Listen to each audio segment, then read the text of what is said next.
Di sebuah kota kecil yang ramai oleh mahasiswa, terdapat sebuah rumah kos sederhana yang sudah berdiri sejak tahun 70-an.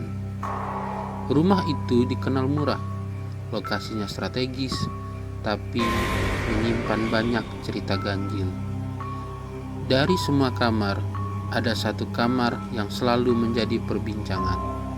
Kamar nomor 12. Kamar itu luas, punya ventilasi yang baik, tapi hampir selalu kosong. Konon, setiap penghuni yang pernah tinggal di sana tidak pernah bertahan lama. Mereka pindah mendadak, dengan alasan yang tak jelas. Ada yang bilang sering sakit-sakitan, ada yang mengaku diganggu hal-hal tak masuk akal, bahkan ada kabar bahwa salah satu penghuni dulu menghilang tanpa jejak setelah malam terakhirnya di kamar itu. Di dalam kamar nomor 12 ada sebuah cermin besar, berdiri tegak di sudut ruangan. Bukan cermin biasa, bentuknya tinggi menjulang, hampir menyentuh plafon. Dengan bingkai kayu berukir motif bunga yang sudah kusam dimakan usia. Tidak ada yang tahu siapa pemilik aslinya atau bagaimana cermin itu bisa ada di sana. Arman, seorang mahasiswa baru, sedang mencari kos. Ia berasal dari luar kota dan hanya punya uang terbatas.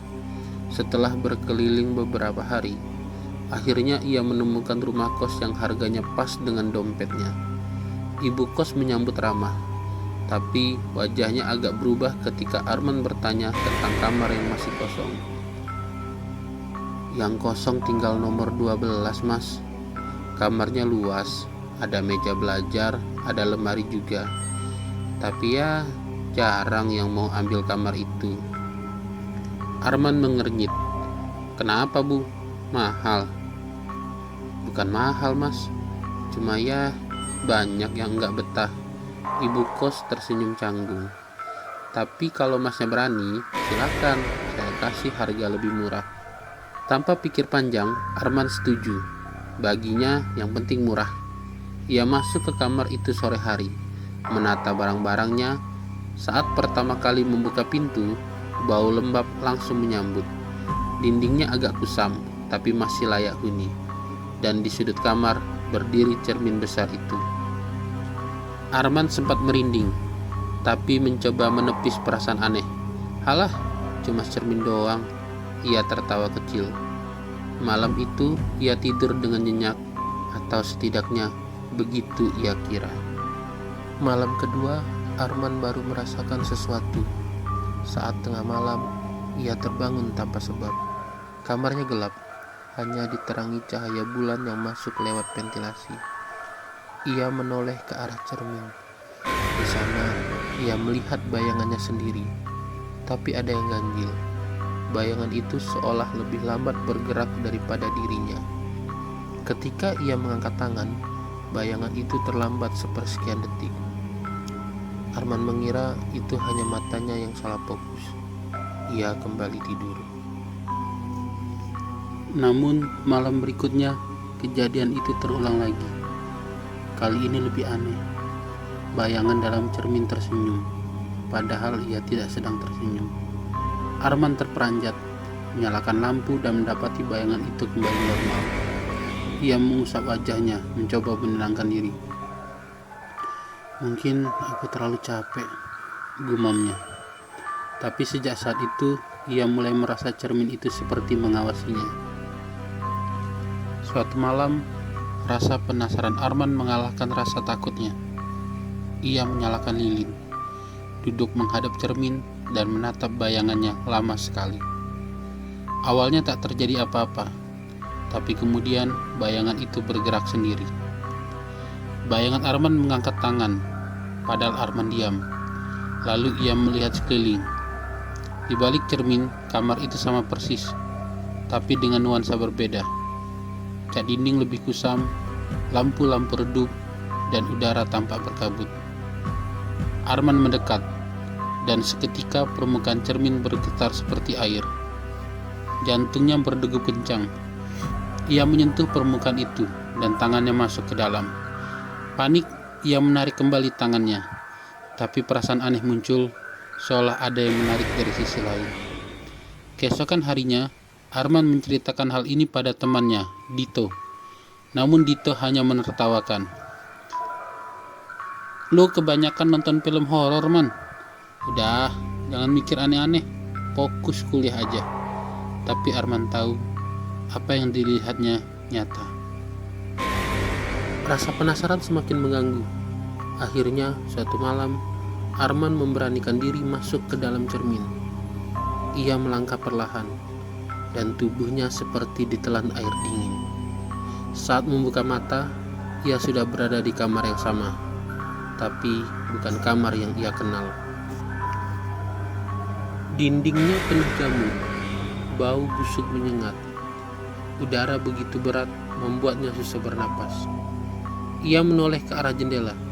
Di luar bukan jalanan biasa, melainkan hutan lebat yang dipenuhi kabut. Yang paling membuatnya ngeri adalah cermin di baliknya. Dari sisi ini, ia bisa melihat dirinya sendiri di kamar nyata, duduk di kursi menatap kosong. Tubuhnya ada di sana, tapi ia merasa rohnya terjebak di sini. Tiba-tiba terdengar suara langkah kaki dari luar kamar, pelan, menyeret, dan berat. Arman panik, berlari kembali ke cermin, dan untungnya bisa kembali ke kamarnya semula. Tubuhnya lemas, keringat dingin membasahi. Ia tidak bisa tidur sampai pagi. Hari demi hari, kejadian aneh makin sering terjadi. Setiap malam, bayangan dalam cermin semakin berbeda. Kadang bayangan itu berdiri ketika ia duduk. Kadang bayangan itu menatapnya dengan tatapan kosong seperti ingin mengatakan sesuatu. Hingga suatu malam, bayangan itu tidak muncul. Cermin kosong, tak memantulkan apapun. Arman mendekat dengan rasa takut bercampur penasaran. Lalu tiba-tiba dari dalam cermin muncul wajah pucat, sosok yang mirip dirinya, tapi lebih kurus, matanya hitam, senyumnya lebar mengerikan. "Tempatmu adalah milikku." Suara itu bergema, namun hanya terdengar di dalam kepalanya. Sejak saat itu, Arman tidak pernah bisa merasa tenang. Arman akhirnya mencari tahu tentang rumah kos itu. Ia bertanya pada ibu kos, tapi jawaban selalu samar.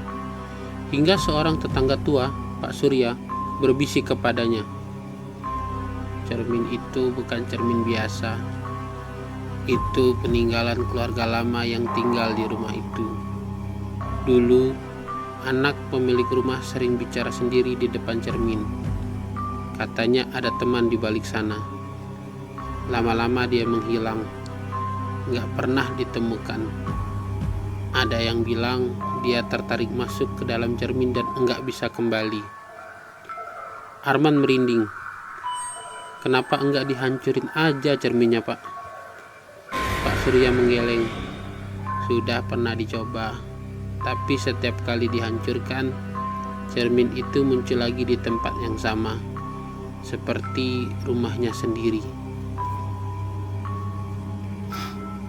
Malam berikutnya, Arman memutuskan mengunci cermin dengan kain hitam. Namun, tengah malam kain itu terlepas sendiri. Bayangan dalam cermin kini tampak jelas, dirinya, tapi dengan ekspresi yang semakin berbeda. Bayangan itu mengangkat tangannya, lalu menempelkan telapak di kaca. Arman entah kenapa tergerak untuk melakukan hal yang sama. Begitu telapak mereka bersentuhan, tiba-tiba bayangan itu menariknya masuk. Arman menjerit, tubuhnya terhisap ke dalam. Ia kembali ke dunia cermin. Tapi kali ini berbeda. Cermin yang biasanya bisa menjadi jalan keluar, kini hanya menampilkan bayangan dirinya di dunia nyata, sedang tersenyum dengan puas. Bayangan itu telah menggantikan dirinya di dunia nyata.